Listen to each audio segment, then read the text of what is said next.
Baby boy.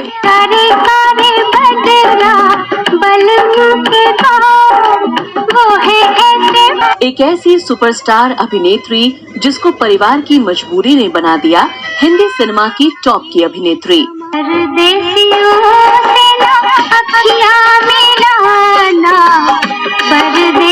जो अपने पिता के कहने पर फिल्मों में बनी एक लड़की से लड़का।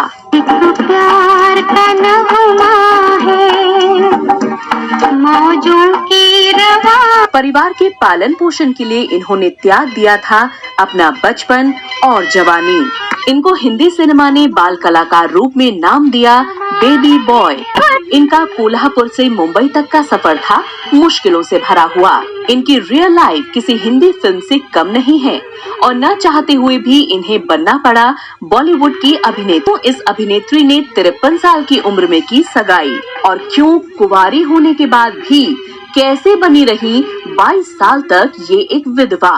तो कौन थी ये अभिनेत्री और क्या थी इनके जीवन की ट्रेजेडी, बताएंगे और भी बहुत कुछ। आप बने रहिए हमारे साथ। आज के इस शो में हम जिस अभिनेत्री की बात करने जा रहे हैं उनका जीवन शुरुआत से ही बड़ा मुश्किलों से भरा रहा और अपनी मर्जी के विरुद्ध ये फिल्मों में आई।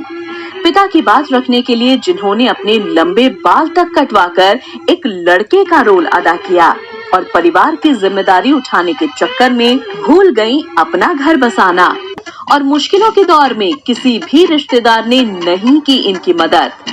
इस सब के बावजूद वो बन गयी भारतीय सिनेमा की टॉप की हीरोइन। जी हाँ, हम बात कर रहे हैं टैलेंटेड, बेहद खूबसूरत और बेहतरीन अदाकारा नंदा की। गुलाबी आंखें जो तेरी देखी, शराबी ये दिल। नंदा का पूरा नाम नंदा कर्नाटकी है। नंदा का जन्म 8 जनवरी 1939 को कोल्हापुर में हुआ था। इनके पिता का नाम विनायक दामोदर कर्नाटकी था। इनके पिता मराठी फिल्मों के जाने माने अभिनेता और निर्देशक थे जिनको लोग मास्टर विनायक के नाम से पुकारते थे और वहीं इनकी माँ एक साधारण घरेलू महिला थी। नंदा जी के 7 भाई बहन थे।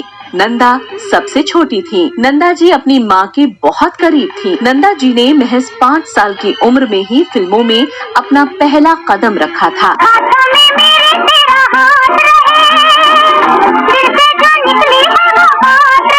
नंदा जी के फिल्मों के कदम रखने के पीछे बड़ी दिलचस्प कहानी है।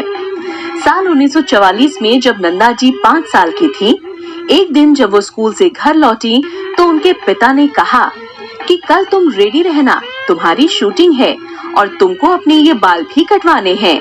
तुमको एक लड़के का रोल अदा करना है। ये बात सुनकर नंदा जी नाराज हो गयी और रोने लगी, लेकिन माँ के काफी समझाने के बाद बेबी नंदा राजी हो गयी और इस तरह पिता की बात रखने के लिए अपने बाल कटवाकर बेबी नंदा लड़की से लड़का बन गयी और पहली बार मंदिर फिल्म में नजर आईं। इनके काम को सराहना मिली थी।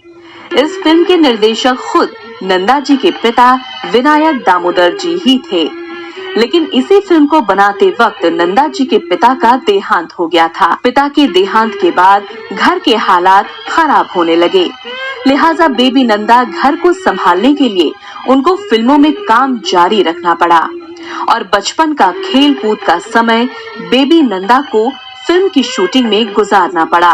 अच्छी कैसे हो सकती हूँ? मुझे सहारा चाहिए, मुझे तुम्हारा प्यार चाहिए, जिस प्यार पर मेरा हक। 1948 से 1956 तक बेबी नंदा ने बाल कलाकार के रूप में मंदिर, जग्गू, अंगारे, जागृति जैसी फिल्मों में काम किया। नंदा जब 10 साल की थी तो इनके चाचा वी शांताराम कर्नाटकी ने इनको अपनी फिल्म तूफान और दिया में साइन कर लिया। फिल्म सुपरहिट रही। इस फिल्म से नंदा को पहचान मिली और इसके बाद काफी समय तक ये साइड रोल करती रहीं। दिल्ली में शेर को सब कुछ पढ़ाया था, लेकिन दरख्त पर चढ़ना नहीं सिखाया था। इसके बाद ये भाभी, हम दोनों और 3 देवियां जैसी फिल्मों में मुख्य भूमिका में नजर आईं।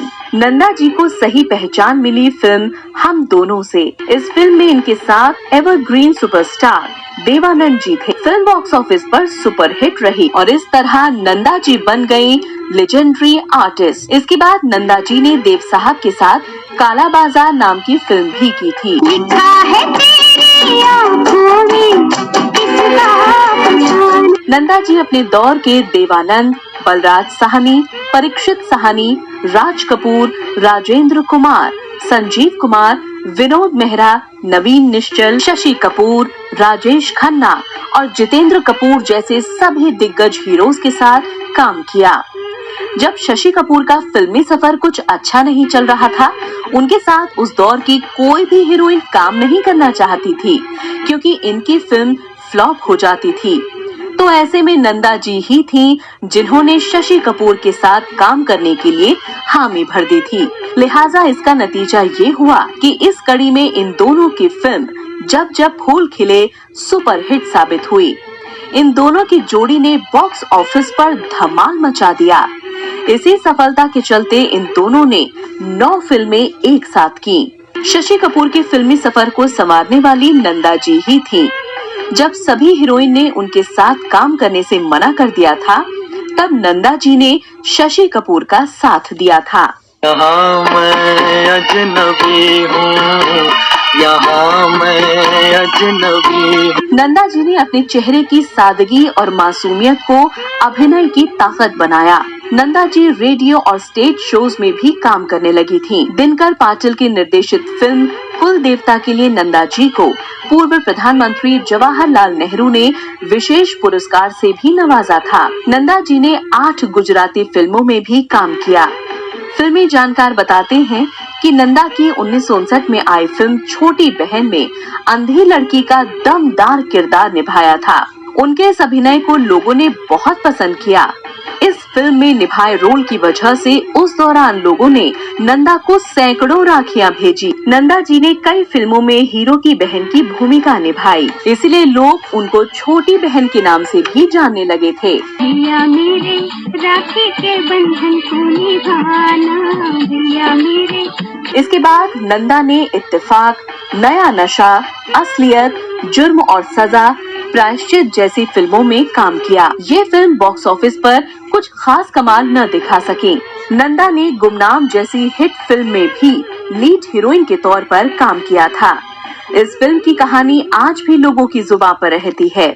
गुमनाम है बदनाम है। नंदा ने अपनी फिल्मी सफर की आखिरी फिल्म राज कपूर साहब के साथ की थी। फिल्म का नाम था प्रेम रोग। इसमें इनके साथ पद्मिनी कोल्हापुरी, ऋषि कपूर, शम्मी कपूर जैसे अभिनेता थे। ये फिल्म बॉक्स ऑफिस पर सुपरहिट साबित हुई थी। इस फिल्म में नंदा ने पद्मिनी कोल्हापुरी की मां का किरदार निभाया था। इसके बाद इन्होंने बेहद शालीनता के साथ खुद को रुपहले पर्दे की चकाचौंध से अलग कर लिया। नंदा जी को 1960 में आई फिल्म आंचल के लिए फिल्म फेयर सर्वश्रेष्ठ सहायक अभिनेत्री के पुरस्कार से भी सम्मानित किया जा चुका है।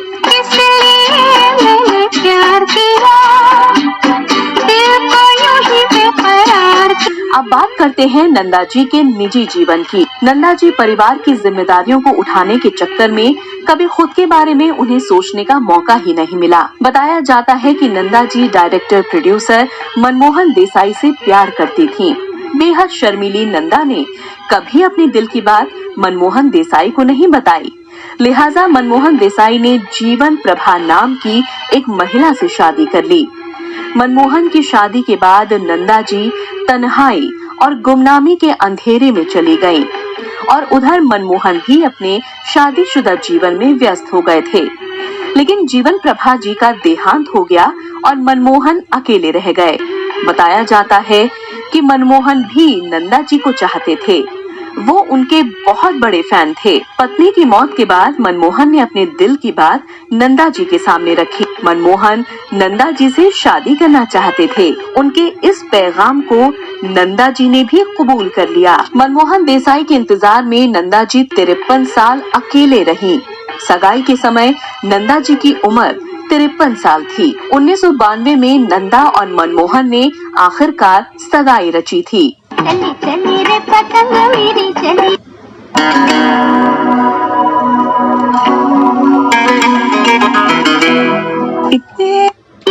चली बादलों के पार होके घोड़ पे सवार। लेकिन नंदा के जीवन में मुश्किलें अभी खत्म नहीं हुई थी। सगाई के 2 साल बाद यानी 1 मार्च 1994 को मनमोहन देसाई की घर की छत से गिरकर मौत हो गई। देसाई की मौत ने नंदा जी को पूरी तरह तोड़ दिया था। वो गहरे सदमे में चली गईं। वो इनकी मौत को स्वीकार नहीं कर पा रही थी। उनके इस मुश्किल समय में उनकी दोस्त माला सिन्हा और वहीदा रहमान ने साथ दिया। कहाँ जाऊं मैं दीवानी, छिड़े तेरी ही कहानी, हर गली हर समय गुजरा तो एक दिन जब नंदा जी घर से बाहर निकली तो उन्होंने सफेद साड़ी पहनी थी। उन्होंने एक विधवा का रूप अपनाया था।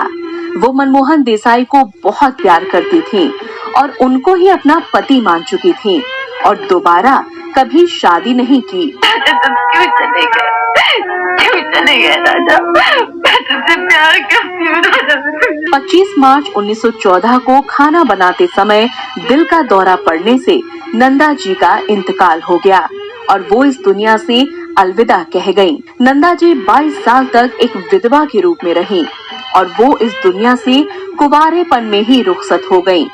वो अंतिम समय तक मुंबई में ही रहीं। सादगी और खूबसूरती की मिसाल है नंदा जी, जो बड़ी सरलता से पर्दे पर किरदार निभाती थीं। नंदा जैसी अभिनेत्रियां बहुत कम होती हैं।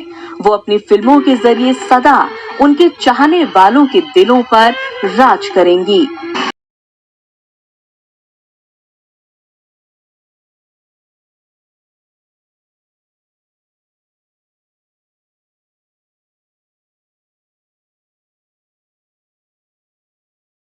नंदा जी के संपूर्ण जीवन को लेकर बॉलीवुड नॉवल का ये शो आपको कैसा लगा, हमें